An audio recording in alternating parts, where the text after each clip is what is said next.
Hello student, मैं हूं निहाल यादव। स्वागत करता हूं आप सभी का जीपीएल एकेडमी के इस वीडियो चैनल में।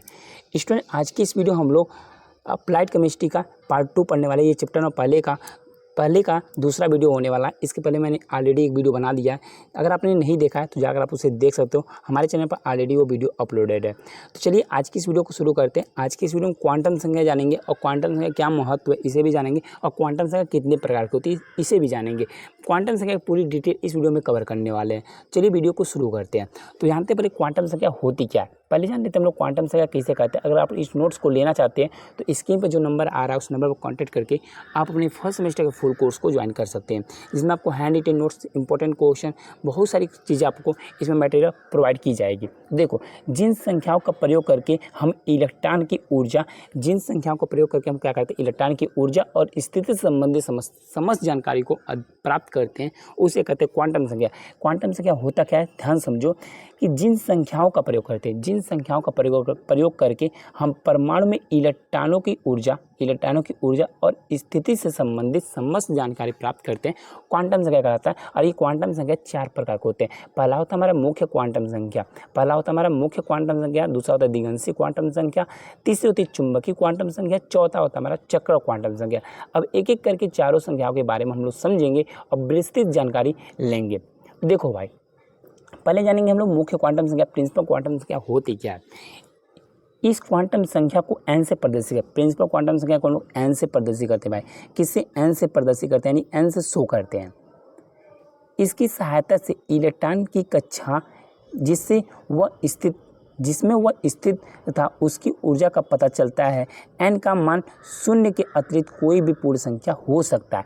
जो n का वैल्यू होता है ना, ये 0 को छोड़कर कोई भी पूर्ण संख्या जैसे 1, 2, 3, सर 0.2 हो सकता है? नहीं भाई, ये नहीं होगा। क्यों नहीं होगा? क्योंकि जो पूर्ण संख्या होती है वही हमारा n का वैल्यू होता है और 0 भी इसमें नहीं इंक्लूड किया जाता है। जैसा कि यहाँ बताया जा रहा है कि देखो, जो मुख्य क्वांटम संख्या उसे n से प्रदर्शित करते हैं। इसकी सहायता से इलेक्ट्रॉन की कक्षा जिसमें वो स्थित है उनकी ऊर्जाओं का पता चलता है।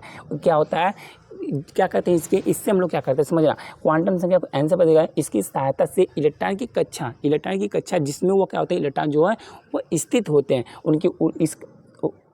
हैं तथा उसकी ऊर्जा का पता चलता है।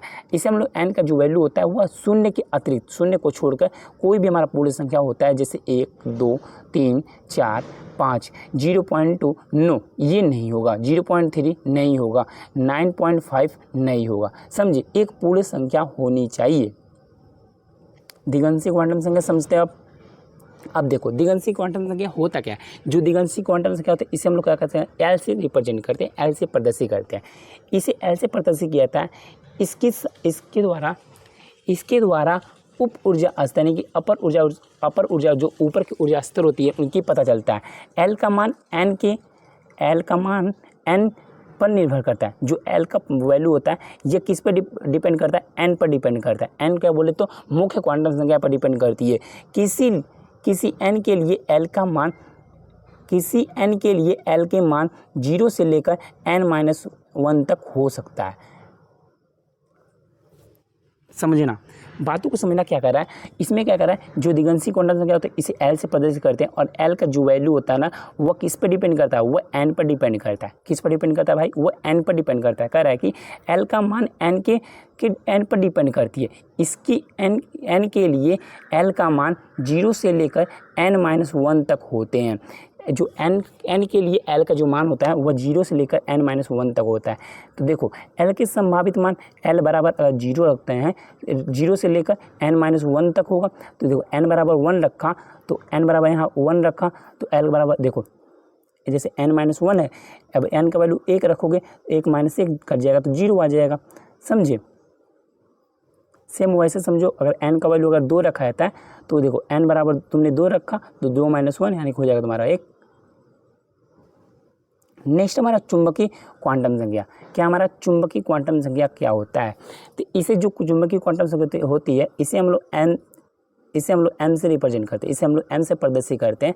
देखो, m का मान l के मान पर निर्भर करता है। अब देखो, जो m का वैल्यू होता है ना ये l के वैल्यू पर निर्भर करता है, और जो l का वैल्यू होता है ये किस पर डिपेंड करता है, ये n पर डिपेंड करता है। कहने का मतलब यही है, जो L का वैल्यू है N पर डिपेंड करेगा और जो M का वैल्यू है L पर डिपेंड करेगा, निर्भर करता है। -L से लेकर -L से 0 होकर +L तक होता है। इस प्रकार M के कुल मान 2L + 1 होते हैं। आगे समझते हैं, देखो 2L + 1 होते हैं, मतलब क्या कर रहा है, मैंने कहा कि M का जो वैल्यू होगा वह क्या होगा, L पर डिपेंड करेगा, जो L पर डिपेंड करेगा, और जो L का वैल्यू होगा N पर डिपेंड करेगा। वह किस पर डिपेंड करेगा, L पर डिपेंड करेगा। तो देखो अगर मैं क्या करता हूँ, ये मैंने बताया आपको 2L + 1 होगा। अब मैं क्या करता हूँ, L का वैल्यू 0 रखता हूँ। L का वैल्यू 0 रखूँगा तो हमें M का वैल्यू कितना मिले, 1 मिलेगा। कितना मिले, 1 मिलेगा। समझे।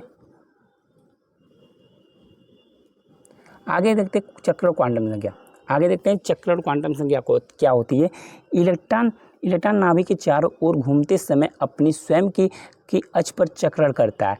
इलेक्ट्रॉन के भ्रमण की दिशा को दर्शाने वाली क्वांटम संख्या को स्पिन क्वांटम संख्या कहते हैं। इसे एस से शो करते हैं। एस के 2 मान होते हैं। दक्षिणावर्त दिशा को +1/2 या अपर लाइन से ऐसे द्वारा वामा दिशा को -1/2 से दर्शाते हैं। ध्यान से समझिए, कुछ नहीं कर रहा है, बस इसको बातों को समझते रहना। देखो कह रहा है कि इलेक्ट्रॉन की चारों ओर घूमते समय अपनी स्वयं की कक्षा पर चक्र करता है। इलेक्ट्रॉन के भ्रमण की दिशा को दर्शाने वाली क्वांटम संख्या को स्पिन क्वांटम संख्या कहते हैं। इसे एस से शो करते हैं। एस के 2 मान होते हैं। दक्षिणावर्त में +1/2 और वामावर्त में क्या होता है, वामावर्त में -1/2 होता है। ठीक, अब देखो क्वांटम संख्या के महत्व क्या है। क्वांटम संख्या के महत्व को समझो। क्वांटम संख्या द्वारा किसी परमाणु की इलेक्ट्रॉनिक विन्यास किया जा सकता है।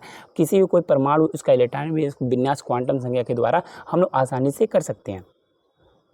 नेक्स्ट है, क्वांटम संख्या के द्वारा किसी इलेक्ट्रॉन की स्थिति का पता लगाया जा सकता है। जो क्वांटम संख्या होती है, इसके द्वारा हम लोग क्या करते हैं, इलेक्ट्रॉन की स्थिति का पता लगा सकते हैं। अब देखो 3rd नंबर है, क्वांटम संख्या में इलेक्ट्रॉन की कोष, उपकोष, कक्षक तथा चक्र की दिशा की जानकारी मिलती है। जो क्वांटम संख्या होती है, क्वांटम संख्या में इलेक्ट्रॉन के कोष, उपकोष, कक्षक तथा चक्र की दिशा का हमारा जानकारी, इससे हम लोग पता लगा सकते हैं। तो आई होप आप लोग इतनी चीज़ें जान गए हो। नेक्स्ट वीडियो हम लोग अफवाह का सिद्धांत समझेंगे। अफवाह सिद्धांत हमारा क्या है, इसकी प्रिंसिपल क्या है, इसकी हम लोग नेक्स्ट वीडियो में समझेंगे। तो आई होप क्वांटम संख्या पूरी डिटेल आप लोग पता चल गया होगा। अगर वीडियो पसंद आए तो वीडियो को लाइक कीजिएगा। चैनल पर पहली बार आए चैनल सब्सक्राइब कर लीजिएगा। मिलते हैं नई वीडियो में नई टॉपिक साथ, तब तक के लिए बाय बाय। जय हिंद, टेक केयर।